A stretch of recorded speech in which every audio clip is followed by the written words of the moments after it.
અહીં વિદ્યાર્થી મિત્રો આપણે ગણને યાદીની રીતે દર્શાવવાના છે કે ગુણધર્મમાં આપણને ગણ એ આપેલો છે કે x જ્યાં x એ પૂર્ણાંક છે અને -3 x 7 આપેલો છે. તો x એ પૂર્ણાંક છે જેમાં ઋણ અને ધન બધી સંખ્યાઓ આવી શકે, ધન, ઋણ અને 0.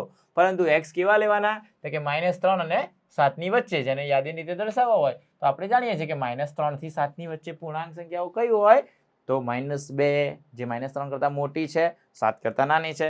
તેવી રીતે -1 0 1 2 3 4 5 અને 6. 7 ન લેવાય કારણ કે 7 થી નાની કીધેલી છે. તો આમ પૂર્ણાંક સંખ્યાઓ એ ચોક્કસ છે. એટલે આ ગણને યાદીની રીતે આપણે છગડીયા કૌંસમાં દર્શાવવાના, દરેક ઘટક વચ્ચે અલ્પવિરામ વડે દર્શાવીશું. તો જેમાં -3 થી મોટી -2 -1 0 1 2 3 4 5 અને 6 આવે. તેવી જ રીતે આપણને બીજો પ્રશ્ન આપેલો છે કે ગણ બી જે છે એને પણ યાદીની રીતે દર્શાવવાનો છે. તો ગણ બીમાં x જ્યાં x એ 6 કરતા નાની પ્રાકૃતિક સંખ્યા છે અને ગણને યાદીની રીતે દર્શાવવાનો તો 6 કરતા નાની પ્રાકૃતિક સંખ્યાઓ કઈ? આમાં 6 કરતા નાની જ પ્રાકૃતિક સંખ્યા એટલે 1 થી 5 ધન જ સંખ્યાઓ કહેવાય પ્રાકૃતિક. બરાબર છે. તો આમ આપણે યાદીની રીતે બી દર્શાવવું હોય તો બી ને છગડીયા કૌંસમાં 1, 2, 3, 4, 5 એટલે કે 1 પછી અલ્પવિરામ કરીશું, ત્યાર પછી 2 એમ 5 સુધીના દરેક ઘટકો દર્શાવી શકાય. તેવી રીતે આપણને અહીં આપેલો છે સી x જ્યાં x એ જેના અંકોનો સરવાળો 8 હોય તેવી 2 અંકોની સંખ્યા છે. x 2 અંકની સંખ્યા તો છે પણ એ 2 અંકોનો સરવાળો 8 થાય તેવી સંખ્યાઓ. તો યાદ કરો તો કે 2 અંકોની સંખ્યા ક્યાંથી શરૂઆત થાય તો કે 10 થી લઈને 99 સુધી. પણ એ 10 થી 99 માં જે 10 છે એમાં 1 અને 0 આવે જેનો સરવાળો તો 1 થાય, 8 થતો નથી. તો 8 થાય એવી સંખ્યાઓ શોધીએ તો 10 પછી આગળ વધો તો તમને પહેલી જ મળે છે 17. 1 + 7 8 થાય. ત્યાર પછી આગળ વધો 17 પછી આગળ વધો તો 26, ત્યાર પછી 35, 44 એટલે કે 44, 53, બરાબર 62 અને છેલ્લે છે 71 અને લાસ્ટમાં એક વધે 80. શરૂઆતમાં 08 એ 2 અંકની નથી પરંતુ 80 2 અંકની કહેવાય. તો આમ દરેકે દરેક ઘટક અહીં આપણે આ રીતે દર્શાવી શકાય 17, 26, 35, 44, 53, 62, 71 અને 80. બરાબર છે.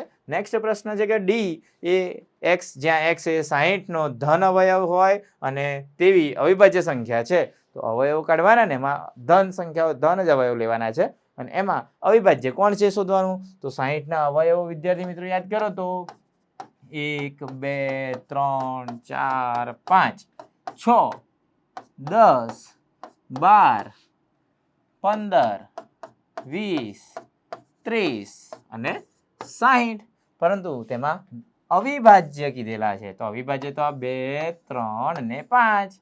બરાબર છે. આ એક વિભાજ્ય કે અવિભાજ્ય નથી માટે 2 3 5 જે આ ગણના સભ્યો રહેશે. બરાબર. તો ડી બરાબર 2, 3, 5. એવી રીતે નેક્સ્ટ પ્રશ્ન છે કે ઈ બરાબર ટ્રિગ્નોમેટ્રી શબ્દના બધા જ મૂળાક્ષરોનો ગણ ને યાદીની રીતે દર્શાવવાનો છે.